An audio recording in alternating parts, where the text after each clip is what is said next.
Inside Michigan Football is presented by Meyer. Hi, everybody, and welcome to Inside Michigan Football. I'm Jim Brandstetter, along with John Jansen, two-time captain of the Michigan Wolverines, and we're at cold Beaver Stadium in State College, Pennsylvania, where the Michigan Wolverines just finished a 21-17 thrilling victory over Penn State. And John, this game was a special football game, one. But two, the first half was a game of two quarters. The first quarter, let's face it, Michigan was on their heels by Penn State. Well, and when you talk about the performance by Penn State to start the game off, 9 first downs. Michigan was lucky that they came out of that first quarter only down 3. And then Michigan, no first downs. They couldn't find a way to get anything going. And sometimes that happens, but you want to make sure that you are able to have some in-game adjustments, and that's what Michigan was able to do. The second quarter, Michigan turned it around, and they started to get things going offensively. But we saw a pattern develop, and that pattern in the second quarter when Michigan scored was to get Hassan Haskins involved and power the ball on the ground.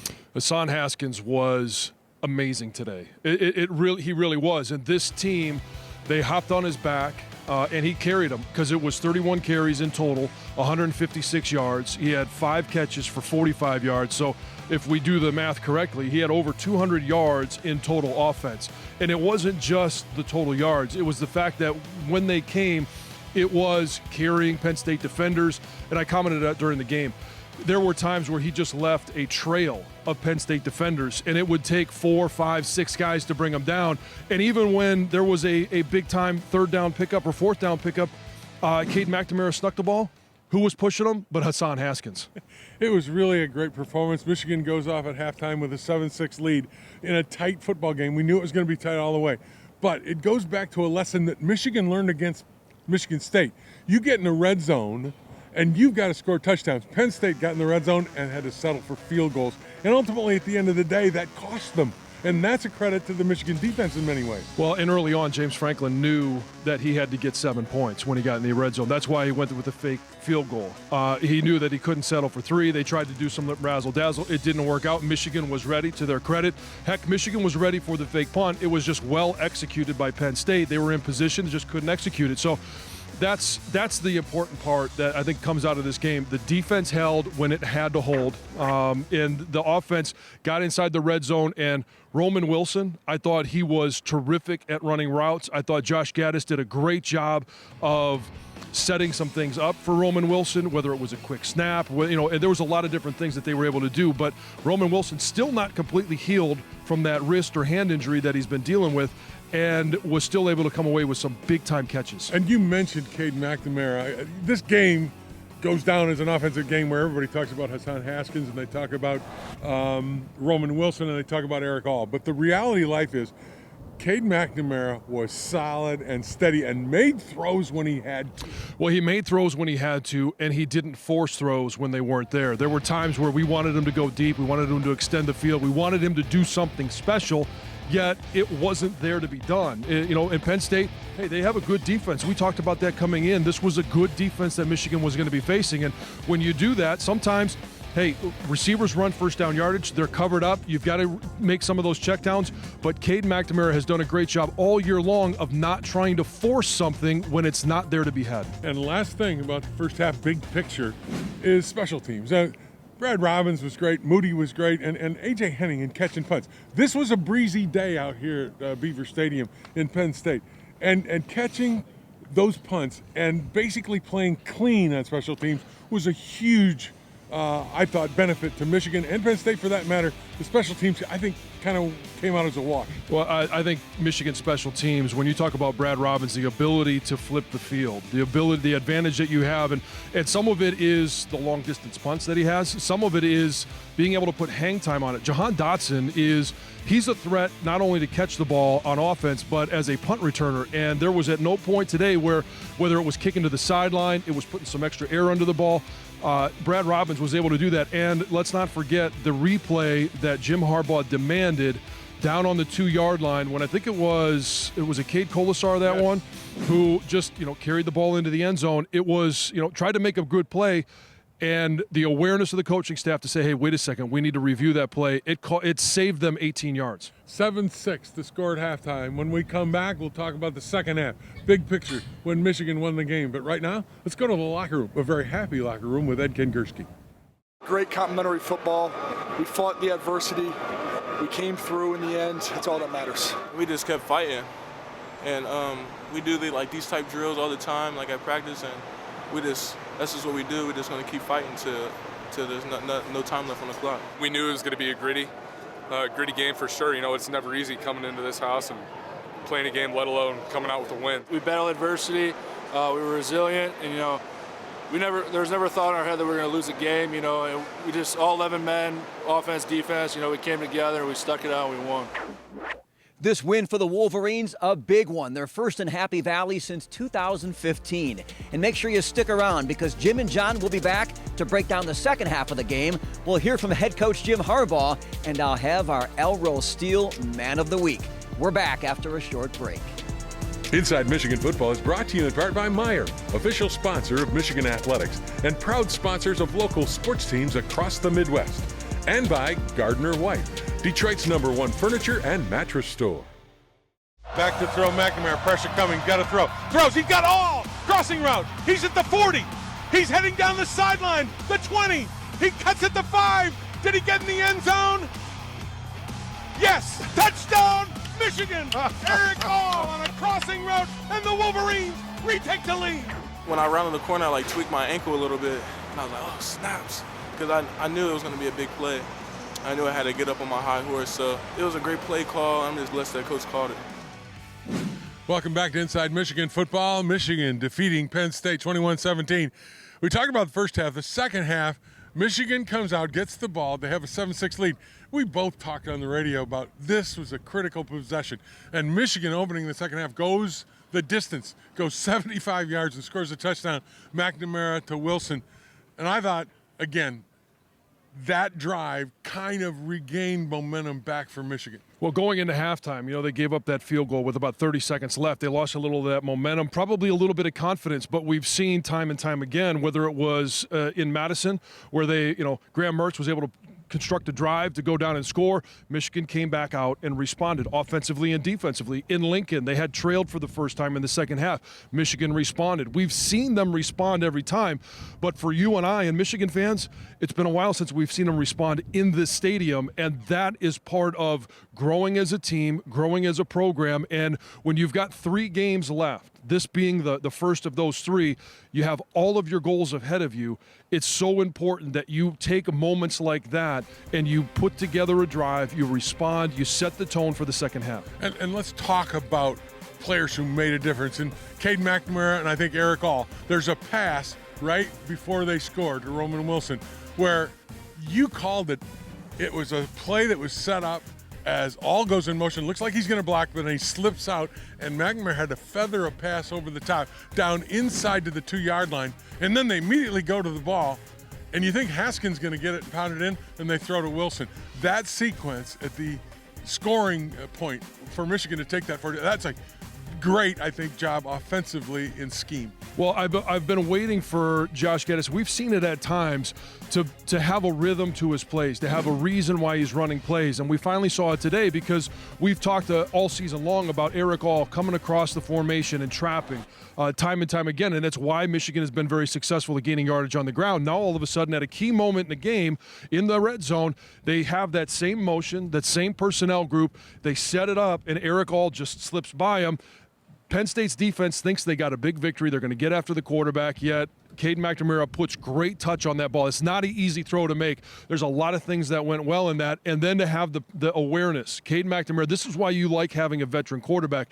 Cade McNamara gets everybody to the line of scrimmage. It's not panicked. It's just urgent. It gets to the line of scrimmage, fakes the handoff to Hassan Haskins, which everybody thought Michigan has been doing that all year. We're going to pound the inside of the line, and then throws a great strike to Roman Wilson in traffic for a touchdown. Well, the veteran quarterback knows I've got a matchup. I like it. If I set up, get going quickly, get in our stances, boom, we can get this in. And he does. And Michigan takes the 14-6 lead. Now, here's the big part of this thing. Jim Harbaugh has talked about how this team doesn't flinch. they go out there, right, and it's back and forth, back and forth. The defense is doing this, the offense is doing this, but Penn State gets a strip sack. And then they've got an opportunity to basically score and take the lead big time.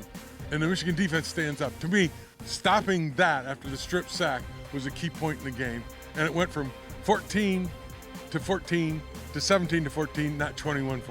That's a big moment because your defense comes in, their backs instantly against the wall, and they respond themselves. Yeah, and you'd like to get a fumble, you'd like to get an interception, a turnover at some point, but they hold them to 3 points. There's a big difference at the end of the game being down 3 points than being down a touchdown. And knowing, especially with Jake Moody, the confidence that you have of, hey, we just need to get to the 30-yard line and we can tie this game up and then make something happen.